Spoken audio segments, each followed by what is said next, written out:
उद्धव जी से जब श्री विदुर जी मिले, उद्धव को देख करके श्री विदुर जी ने कहा, हे भगवान, क्या बात, आपका मुख लटका हुआ क्यों? और कहां है वो तुम्हारे छलिया, मनमोहन, चितचोर, माखन चोर, वो मुरली मनोहर कहां है? कहां गए वो? और क्या हुआ महाभारत का? महाभारत हो गई, युद्ध हो गया, और अगर हो गया तो बताओ उद्धव जी कौन जीता? आहा, इतना जैसे ही कहा, सुनते ही आंखों में आंसू आ गए उद्धव जी के। अरे आप रो क्यों रहे?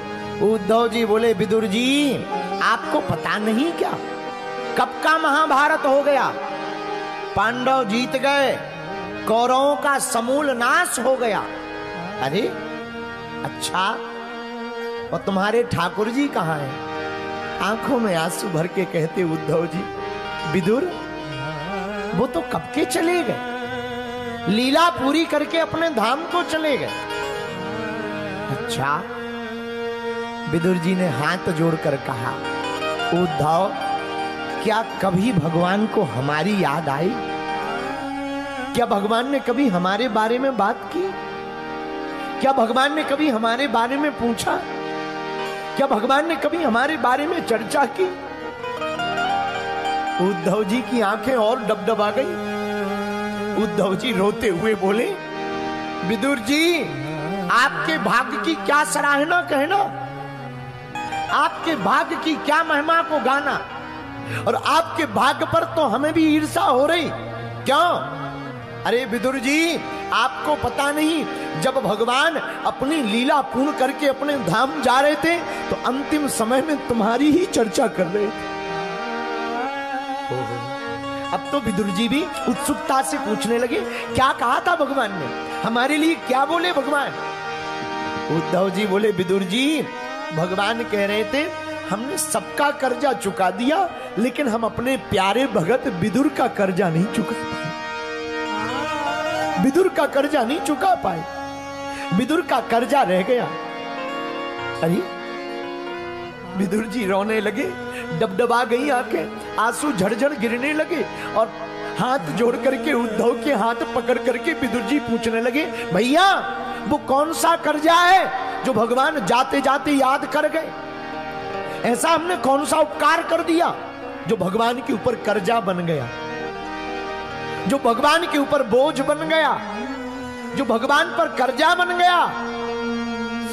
उद्धव जी बोले, विदुर जी वो कर्जा कोई और नहीं है, वो भगवान कह रहे थे कि जिसने जो हमारे साथ किया हमने सबका चुकाया, पर विदुर के घर पर हमने साग खाई, केले के छिलके खाए, भरपेट भोजन पाया, पर विदुर और विदुरानी को कुछ नहीं दे पाए।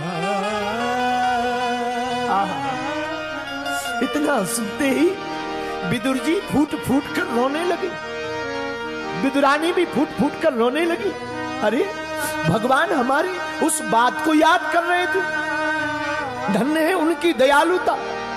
अरे उद्धव जी हमारे घर पर तो कुछ खाने को भी नहीं था, साग खिला दी, सूखी भतुआ की साग, और हमारी विदुरानी तो और बाबरी है, पागल। वो जब आए तो ये इतनी भूल गई कि भगवान को केला खिलाना भूल गई, केले के छिलके पवा दिए। पर धन्य है गोविंद, धन्य है ठाकुर। भैया हमारे ठाकुर जी जैसा स्वभाव दुनिया में किसी का नहीं है, हमारे ठाकुर जी का स्वभाव धन्य है। वो केले के छिलकों का भी भगवान अपने ऊपर कर्जा समझते हैं, ये हमारे गोविंद का स्वभाव है। भैया गोविंद जैसा कोई द्वितीय नहीं है, ठाकुर जी जैसा कोई दूसरा नहीं है। एक बार द्वारका में मैया रुक्मणी ने अपने हाथ से भोजन बनाया, भोजन बनाया 56 प्रकार का, अपने हाथ से भगवान को परोसा, भगवान को अपने हाथ से खिलाया। भगवान ने खाया, खूब खाया। जब बहुत खाया तो रुक्मणी जी को लगा कि आज हमारी तारीफ करेंगे, हमने अपने हाथ से बनाया ना, तो हमारी सरकार तारीफ करेंगे। तो बाद में पूछ लिया रुक्मणी जी ने, सरकार प्रसाद तो ठीक बना था ना, भोजन ठीक बना था ना, आपने पेट भर के पाया? भगवान बोले हाँ ठीक है ठीक है ठीक है। ना ना ना, ठीक मत कहो, सही सही बताओ, आपने भरपेट पाया कि नहीं पाया? हमारे गोविंद बोले रुक्मणी जी सही सही बतावे। हाँ महाराज। गोविंद बोले देवी जी, रुक्मणी जी, हमारा पेट तो 2 ही बार भरपेट भरा है। बोले कब? बोले राम अवतार में सबरी के जूठे बेर खाकर और कृष्ण अवतार में विदुरानी की साग खाकर के। झरझर आंखों से आंसू आ गए रुक्मणी जी के। धन्य भाग है, धन्य भाग है, धन्य है हमारे गोविंद का स्वभाव। विदुर जी कहते हमारे ठाकुर जी और क्या कह गए? मैत्रेय मुनि से कह गए।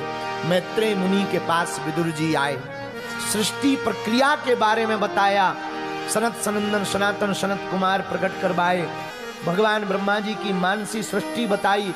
मरीचि, अत्रि, अंगरा, पुलस्त, पुलह, क्रतु, भृगु, वशिष्ठ, दक्ष, देव ऋषि, नारद, ये सब ब्रह्मा जी की मानसिक सृष्टि है। इस पर चर्चा की। मैत्रेय मुनि ने विस्तार पूर्वक सृष्टि प्रक्रिया बतलाई। बाम अंग से एक पुरुष, दक्षिण अंग से कन्या के बारे में बताया। छाया से कर्दम ऋषि प्रकट भये, वाणी से सरस्वती जी प्रकट भई, और मनु और शत्रुपा एक एक अंग से प्रकट भये।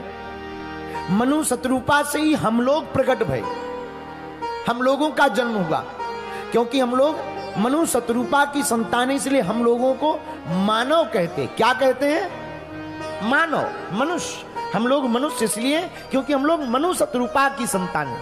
और मनु महाराज की 5 संतानें, आकुति, देवहूति, प्रसूति, 3 बेटियां हुई। आकुति, देवहूति, प्रसूति, और 2 बेटे हुए, प्रियव्रत और उत्तानपाद। सबसे पहले भागवत में मनु महाराज की बेटियों का वर्णन है, बड़ा विस्तार पूर्वक वर्णन है। अगर हम आज विस्तार पूर्वक कथा गाएंगे ना तो हम ठाकुर जी को नहीं बुला पाएंगे। आज 4था दिन है, आज अपनी कथा में हमारे गोविंद प्रकट होने वाले हैं। कौन कौन बुलाना चाहता गोविंद को? चलो थोड़ा गा लेते हैं, आनंद आ जाएगा, फिर गोविंद को बुलाएंगे, फिर कथा गाएंगे।